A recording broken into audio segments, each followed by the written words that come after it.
네, 우리 교회 교인들은 다 잘 아시겠지만은 우리 집 마당에 행복이를 미트리버 개를 한 마리 키웁니다. 이 개가 좀 크니까 이제 모든 것을 다 뜯어 먹습니다. 소파도 뜯고 이불도 뜯고 이렇게 고쳐놓으면 또 뜯고. 그래서 제가 손으로 하는 재봉틀을 하나 샀는데 뜯으면 또 깊고 뜯으면 또 깊고 해가지고 감당이 안 됩니다. 집안에 있는 자기 이불을 깔아놨는데 그것도 다 꺼내가지고 뜯습니다. 그럼 또 솜 집어넣고 집어서 또 넣고 하는데, 하루는 보니까 며칠 전에 날씨가 되게 추웠는데 아마 밤사이에 또 이불을 꺼냈는지 꺼내가지고 뜯어가지고, 이제 집안에는 이불이 없으니까 추워서 못 들어가고 그 추운 날 밤에 이불에서 웅크리고 자고 있는 모습을 새벽에 봤습니다. 제가 왜 이 말씀을 드리냐 하면은, 걔도 행복하고 잘 살기를 아마 원할 건데 자기의 행동이 어떤 결과를 낳을지 모르고 계속 그렇게 사는 것이 이 동물의 어떤 본능인가 싶습니다. 그 앞에 우리 개가 또 순돌이 풍산개가 있었는데, 그 풍산개가 또 고양이를 짐승을 사냥하는 본능이 있어서 그 본능으로 살다가 저희 집 사람이 머리를 다치는 큰 아픔을 당했는데, 그때도 막 걔가 몰라서 그렇지 해가지고 용서를 했는데, 며칠 뒤에 또 저희 아들의 팔을 심하게 무는 바람에 더 이상 키울 수 없다 해서 멀리 농장을 하는 분에게 보냈던 아픔도 있습니다. 우리 교회 저희하고 같이 사는 개는 억수로 행복한 개입니다. 조건이 너무 좋습니다. 사랑으로 키우고 자유롭게 키우고 하는데, 그 개가 그 본능에 따라서 자기의 행동이 어떤 결과를 낳지도 모르면서 그런 일을 하는 것이 얼마나 참 우리가 보기에 안타까운 모습이 있습니다. 우리의 사람도 마찬가지입니다.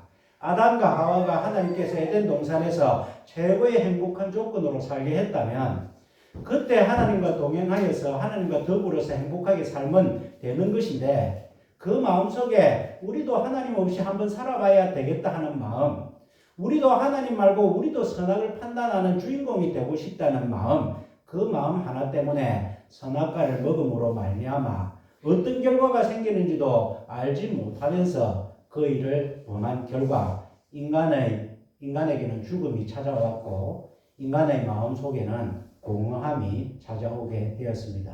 그래서 우리의 살아가는 모든 모습들은 이 공허함을 채우는 과정이다, 그렇게 말씀을 드렸습니다. 안 믿는 사람들은 그 공허함을 술로 한번 채워봅니다. 우선 먹을 때는 기분 좋고 모든 걸 다 할 것 같지만 깨고 나면 고통이 따르고, 어떤 사람들은 그 공허함을 돈으로 한번 채워봅니다. 마음껏 벌면 행복하겠지. 그러나 돈이라는 것이 벌어도 만족이 없는 것이 돈의 그러한 특징이라 할 수 있습니다. 어떤 사람들은 성적 쾌락으로 한번 그 공허함을 채워보려고 합니다만은 그것도 지나고 나면 다 죽음으로 이르는 그러한 아픔이 있습니다.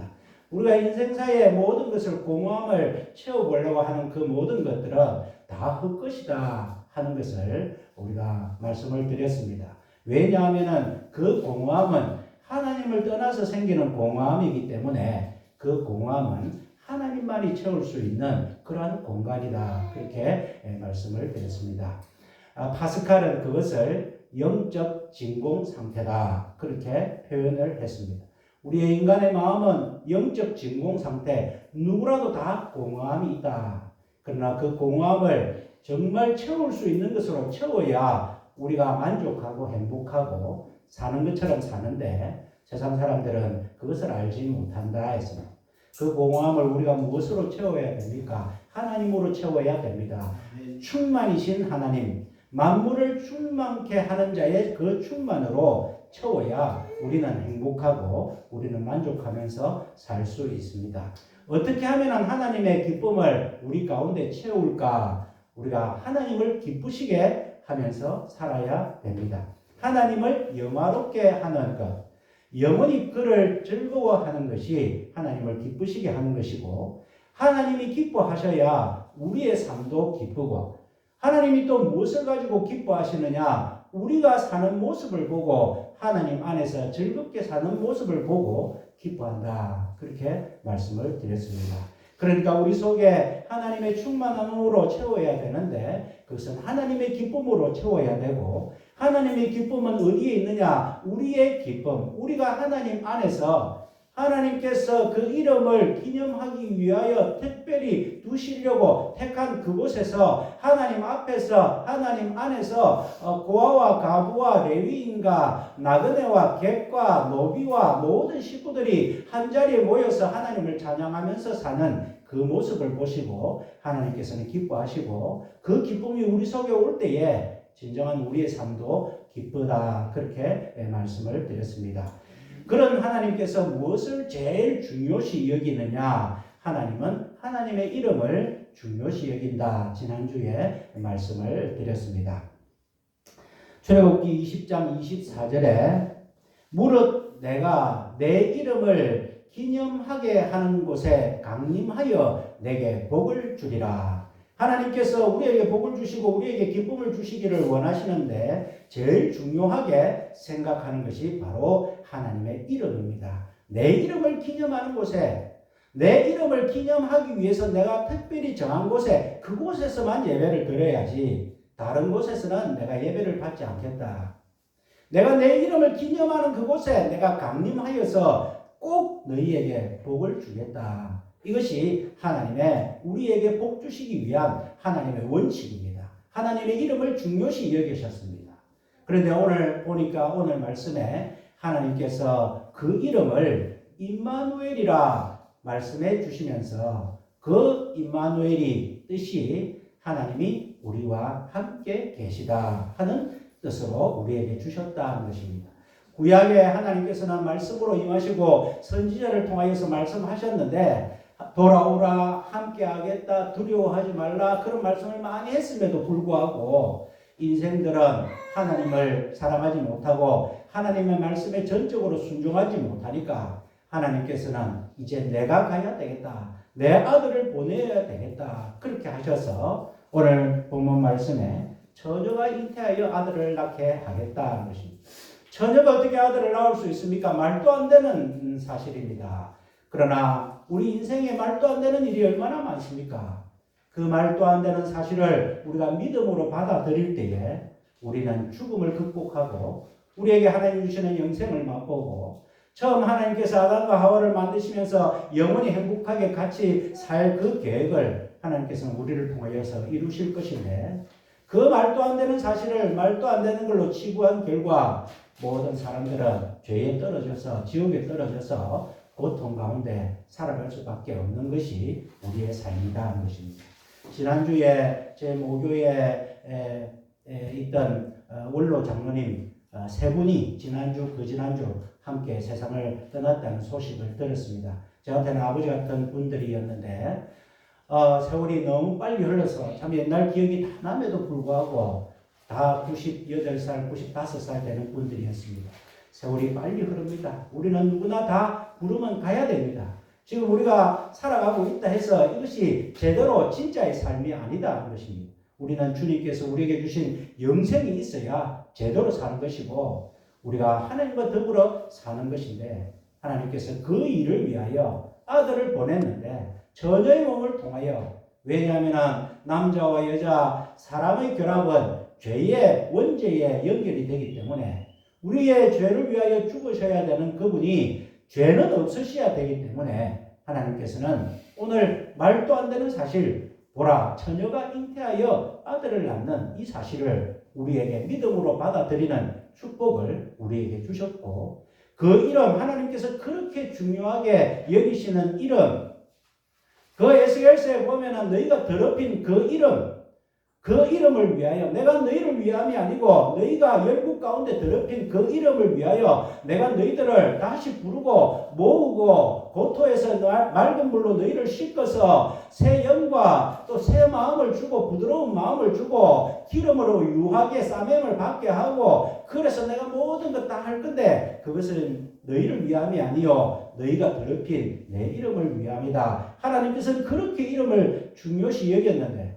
하나님께서 구약의 모세에게 내 이름은 여호와라 그렇게 말씀하실 때 그 여호와라는 이름이 스스로 있는 자라 하는 이름이지만 하나님께서는 이름이 필요 없으신 분이시지만 그 이름을 말씀하시는 순간에 하나님께서는 내가 영원히 스스로 있는 자지만 너희가 부르면 언제라도 너희에게 달려갈 너희 옆에 있어야 될 이름이기 때문에 나는 스스로 있음을 포기하는 이름이라고 우리에게 가르쳐 주신 그 이름, 그 이름을 오늘 예수 그리스도를 통하여서 임마누엘이라는 이름으로 내가 너희와 함께 있겠다 하는 이름으로 우리에게 주셨고 그날이 바로 주님이 오신 날이다.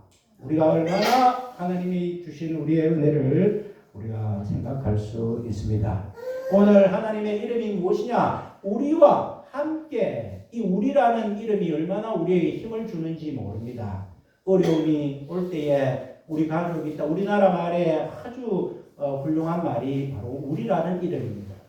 이 우리라는 이름은 또 우리라는 이름도 똑같은 한 글자입니다. 우리가 어떤 뜻입니까? 울타리가 되어준다는 것입니다. 이 세상에 내 혼자 외롭게 살아가는 존재가 아니다는 것입니다.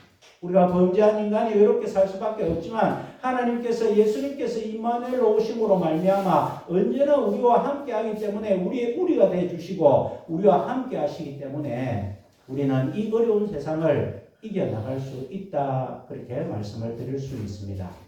우리가 사람들도 믿지 않은 사람들도 큰 일을 당하고 죽음에 임박했을 때 마지막 남기는 말들이 무엇입니까? 대구 지하철 3사에 있을 때 각자 문자를 보내고 처음에는 불이 나서 죽음을 생각하지 못했지만은 나중에 이제 죽는구나 생각했을 때 가족들에게 보내는 메시지는 다 사랑한다는 메시지였습니다. 딸아 사랑해, 엄마 사랑해, 미안해, 자기 삶을 돌아보면서 그 마음속에는 다 사랑한다는 마음이었습니다. 왜 사랑한다는 말을 전합니까? 함께 있음을 기억하자 하는 것입니다. 너와 내가 사랑으로 하나 되었기 때문에 지금 우리가 사고를 당해서 죽음을 맞이하지만 그 사랑은 너와 나를 연결시켜 줄 것이고 영원히 우리는 함께다. 믿지 않는 사람들도 그 마음속에 함께라는 단어에 얼마나 동경을 하는데 우리 하나님께서 우리에게 내 이름을 너희에게 줄 테니까 그것은 함께다, 우리다 하는 말씀을 오늘 본문 말씀에 주시고 있습니다. 주님이 이 땅에 오신 많은 이유가 있지만 대표적인 이유에 오늘 말씀을 통해서는 우리와 함께 있기 위하여 오셨다. 왜 함께 있기 위하여 오시느냐? 우리를 위로하시기 위하여 오셨다. 본능으로 말미암아 너희가 그 죄를 짓고 난 결과가 어떤지도 알지 못하면서도 그런 일을 한 그것을 내가 불쌍히 여기고 아무것도 모르면서 참 이런 일을 벌이는 우리의 연약함을 불쌍히 여기시고 내가 너희와 함께 있겠다. 너희를 위로하겠다. 그래서 주님이 오신 날이 바로 오신 날이 오늘 성탄절이다. 그렇게 말씀을 드릴 수 있습니다. 작년 한 해 동안에 자살한 사람이 우리나라가 15,000명 정도 된다고 합니다. 하루로 나누면 하루에 41명 정도가 자살로 생을 마감을 했습니다. 작년 한 해 동안에 고독사로 죽은 우리나라 인구가 4,000명이라고 합니다. 그것을 하루로 나누면 하루에 11명 정도가 고독사다. 혼자 쓸쓸히 외롭게 아무도 모르게 살다가 아무도 모르게 죽는 그런 인구다 것입니다. 얼마나 많은 사람들이 오늘날 외로움에 빠져 있는지 모릅니다. 얼마나 많은 사람들이 혼자 살아가고 있는지 모릅니다. 오늘날 몸 아픈 사람들보다도 마음 아픈 사람들이 많은데 마음 아픈 사람들이 심리 상담가를 찾아가면 그들이 해줄 수 있는 것이 무엇이냐? 공감과 경청과 수용, 들어주는 것밖에 없습니다. 그러나 그 들어주는 것만 해도 50% 이상 치료가 된다고 합니다. 세상에 내 말을 들어줄 사람이 없어서 죽어가고 있는 사람들이 얼마나 많은지 모릅니다. 사람들은 다 외롭습니다. 누군가에게 괜찮다는 말을 듣고 싶습니다. 자살하는 사람들의 말을 들어보면 누군가 내 사정을 한 명이라도 알아준다면 한 명이라도 내 사정을 알아주는 사람이 없어서 죽음을 택한다 하는 통계가 있습니다.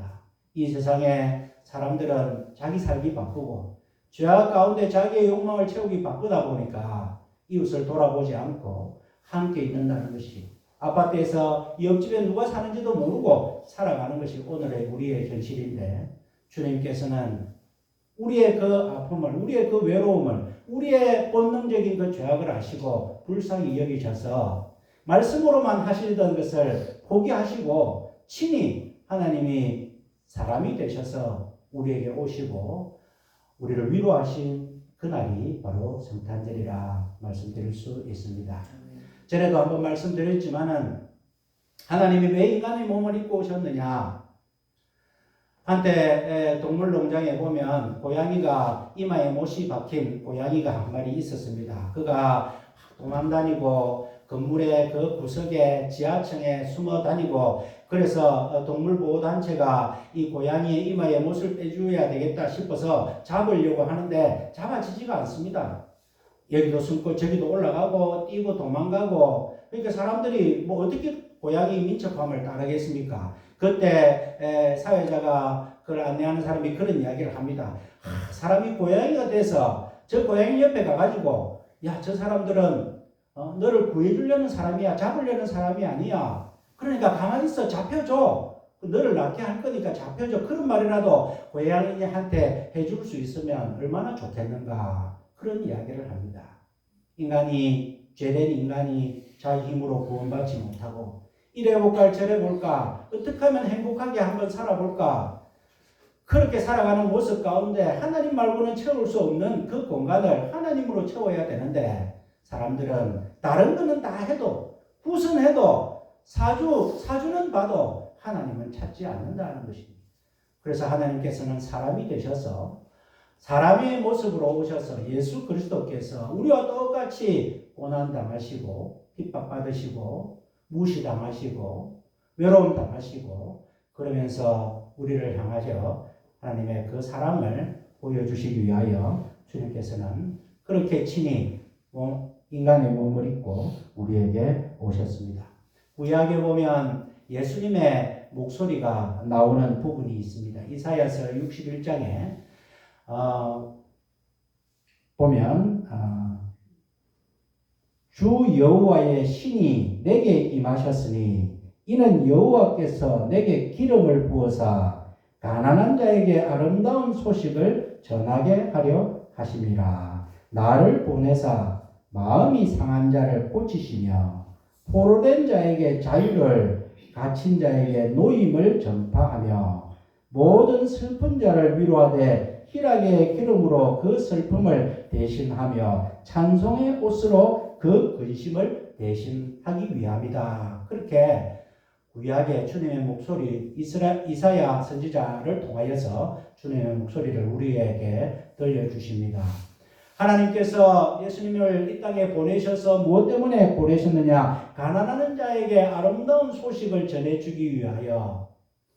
옛날에도 얼마나 가난한 사람들이 많았습니까? 지금도 많습니다. 옛날에 가난한 사람들은 주로 육체 노동을 하지 못해서, 또 자기를 돌봐줄 사람들이 없어서 한 번 가난하면 끝까지 가난할 수밖에 없는 그런 사람들. 한 번 가난해서 내 인생은 끝났다고 생각하면 끝까지 포기할 수밖에 없는 그 사람들에게 하나님께서는 예수 그리스도를 통하여 가난한 자에게 아름다운 소식을 전해주시기 위하여 그 가난이 끝이 났다는 것입니다. 또 마음이 상한 자를 고치시며, 오늘날도 마음이 상한 자가 얼마나 많습니까? 부부간의 갈등, 고부간의 갈등, 친구와의 갈등, 직장에서의 갈등. 오늘날 대부분 사람들이 살아가는데 마음이 상한 자가 아마 대부분일 것입니다.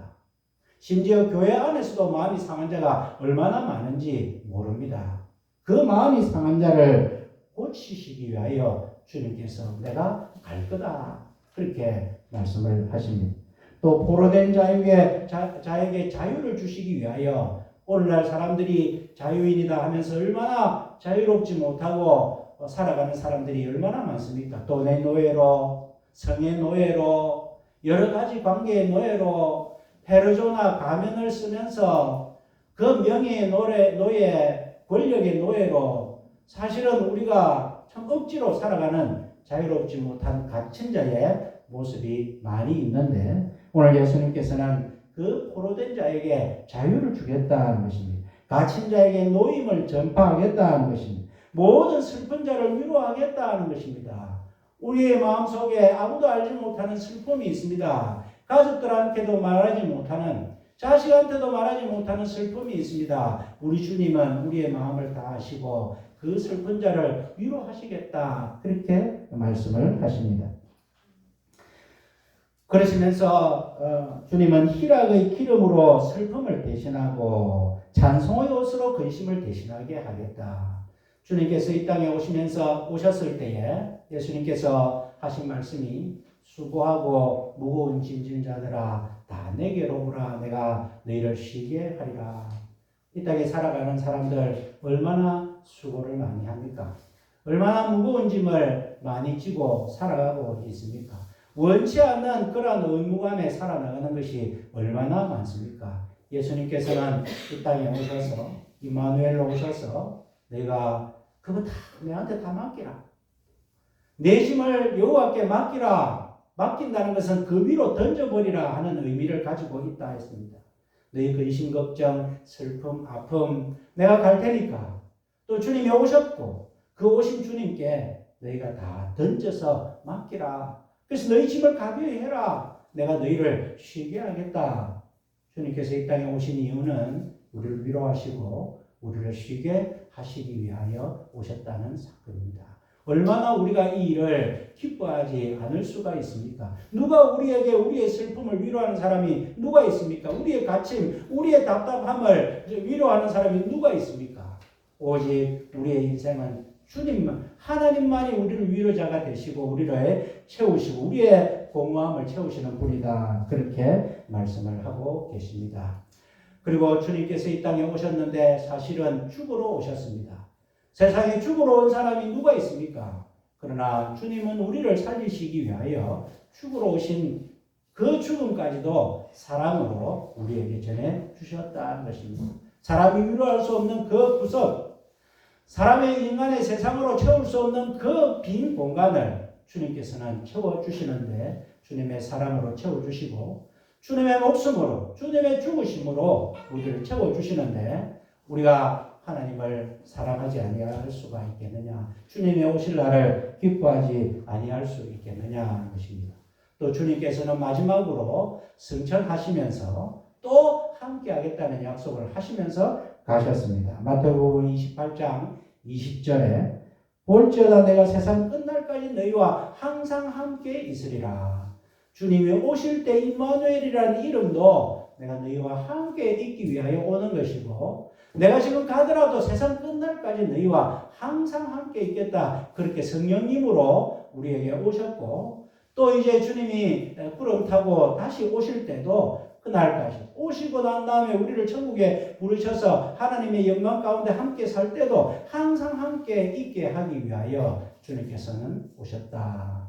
그러니까 우리 주님의 오신 목적을 구원 사역이나 여러 가지 많은 의미로 할 수 있지만 궁극적으로는 우리와 함께 있고 우리를 위로하시고 우리가 아무리 실패하더라도 끝까지 우리를 붙드셔서 하늘나라에 우리를 이끌어 주시고 우리가 여기 있는 분들이 세상적으로는 한 20년, 30년이면 이 세상에서는 얼굴을 볼 수 없는 관계라 하더라도 주님께서는 우리에게 예비하신 그곳에서 우리가 영원히 기쁨으로 사랑으로 살 그 놀라운 영광을 예수 그리스도를 통하여 우리에게 주셨다는 사실을 우리가 명심하고 기억하고 감사하고 오늘 우리가 다른 거는 다 잊어도 함께라는 단어, 우리라는 단어, 하나님이 우리와 함께 하셨다. 그 단어만은 결코 잊지 않는 저와 여러분들의 신앙이 되시기를 주님의 이름으로 축원드립니다. 아멘.